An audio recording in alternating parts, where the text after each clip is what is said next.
bang on him. So he had some wild Crips around him that it was a chance that if they was hanging around death row with him, being around Suge wild homies, bro, I think it would have been crazy. So intense that if these individuals would have been coming up to death row, like I said, because the Bloods and the Bloods that Suge had around them, they was very active and wild dudes. You know what I mean? And if Monook and all of them, it's not like Pac just cut them off.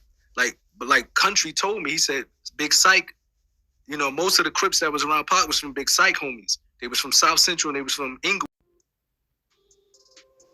What's up with y'all? It's Top Media TV coming back at y'all once again, man. Thanks for tuning in, man. As y'all heard Napoleon speaking on why, you know, Big Syke didn't want to bring his Crip partners to death row. I mean, y'all know the atmosphere, how it was at death row.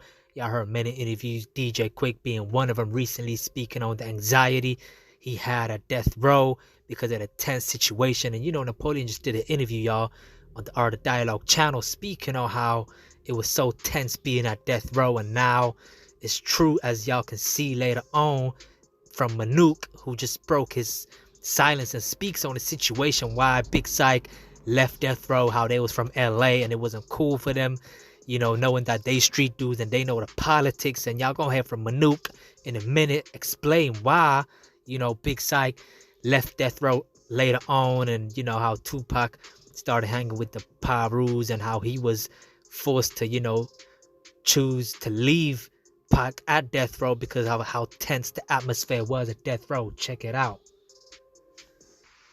Okay, I'm gonna back up though before I can answer the question. Okay. And because I'm gonna give you the whole picture.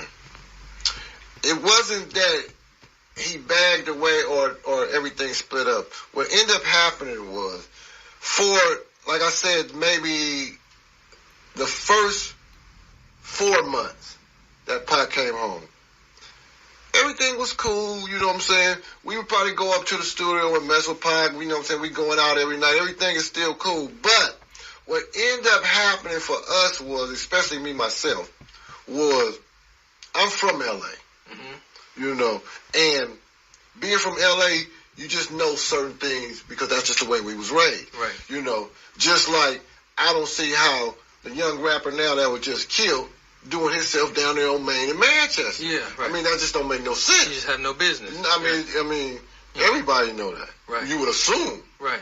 So, in that situation, we know that. Now, and don't get me wrong, it worked for Snoop all day long. You know, his whole career on death row, right, basically. But us, and I guess at the stage that we was in life, just mixing the two just ain't a good thing. And niggas knew, again, I got to clarify when I say this, that niggas knew that Syke was from IVC. It was never no secret. You know what I'm saying? But in that same sense, we was all from there, you know. But even though I never gang bang, I'm still loving my neighborhood 100%, and I'm behind them strong 100%. You know, they know that no matter that I wasn't in the gang with them, I'ma still represent them to the fullest because that's where I'm from. That's where I was born and raised. Right. And I love my niggas, my neighbors, I call them. Yeah. You see what I'm saying? I love all of them. So, and knowing that, like I said, we maybe started not going to the studio as much because, again, once alcohol get involved, anything can happen. And then you got some young nigga probably just fresh out of jail, you know. And what I didn't like about Death Row, which really stopped me from going completely, was if we pulled up to the studio, say we was all at Park House and we like, come on, we finna go to the studio. Then we gonna pull up and walk straight in. You know, pistols packing, whatever. We gonna walk straight through the metal detector, straight to the whatever, and we chilling. But let's say that y'all was already at the studio. And I called y'all on the phone, like, what's up? And like, oh, nigga, we at the studio, come on up here. Well, nigga, when we get there, you gonna get patted down, you gonna get searched, you gonna get everything. You see what I'm saying? So, sometimes you in there maybe safe, and sometimes you not. Or, you don't know who in there and who ain't. You based on how you want to look at it. You see what I'm See, I heard OG Monook from Thug Life IVC neighborhood, the same neighborhood as Big Syke, say, you know, one of the reasons was that when he would go to death row, he would go there and be patted down and they couldn't take guns in there. Ironically, Big Syke, before he passed away, had did an interview where he said that some death row guys had told Tupac that he couldn't bring a gun, they couldn't bring guns in there. And Syke said, you know, man, he never gonna let the police or nobody else protect him, how he's gonna have his gun on him all the time. And Big Syke had actually mentioned this, y'all. Check it out. Yeah, no, because no matter what, I'm gonna keep a burner. You know what I'm saying? Right. I'm not letting no police protect me, man.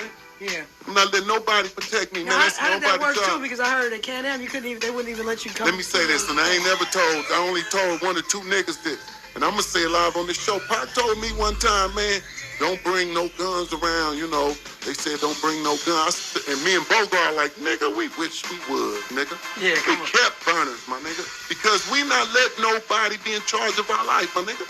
For no niggas or no police or nobody else, you're not gonna be in charge of my life, nigga. Responsible for me to stay alive, I'm responsible for me to stay alive. So that was pretty much Big Syke explaining, you know, how he was told, or they had Death Row had told Tupac how him and Bogart couldn't really bring no guns to the label, to Death Row. And y'all heard Big Syke say he's not gonna let no police or nobody else to be in charge of his life. It's up to him to protect his own life, and he had his own guns. And you know, so Monook did say that was one of the reasons why, you know, they backed away. They wasn't gonna allow to be patted down and to not bring no guns into the studio, because they don't know who's gonna be inside of the studio, and which is a smart move if you're really from the streets. I think the death row situation was so up also. I think it was one incident where you know what I mean? I think the time that they probably did come up there, I think one of Big Syke homie, it might have been Country. I think Country said he was on the phone in death row, and Heron said something to him, and they kind of got into it. And that's when Big Syke was like, "Please don't come up here, man, because they tripping. I think, you know, something gonna pop off." Shout out to. You know, that was Napoleon explaining a situation where Country, in this picture, behind Syke and Pac, y'all can see Country with his middle finger up behind Syke and Pac, speaking of how they got into it with somebody at death row over the phone, Heron in particular.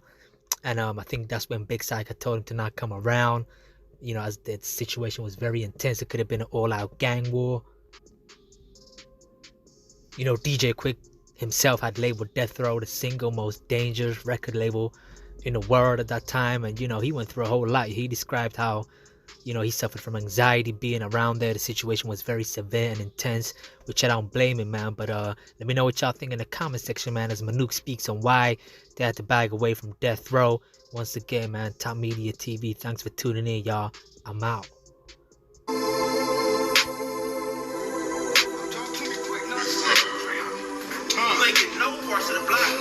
This is my big homie C-Dog. I've been knowing him since I was like 10 years old. He was older than me, but I was always taller than him.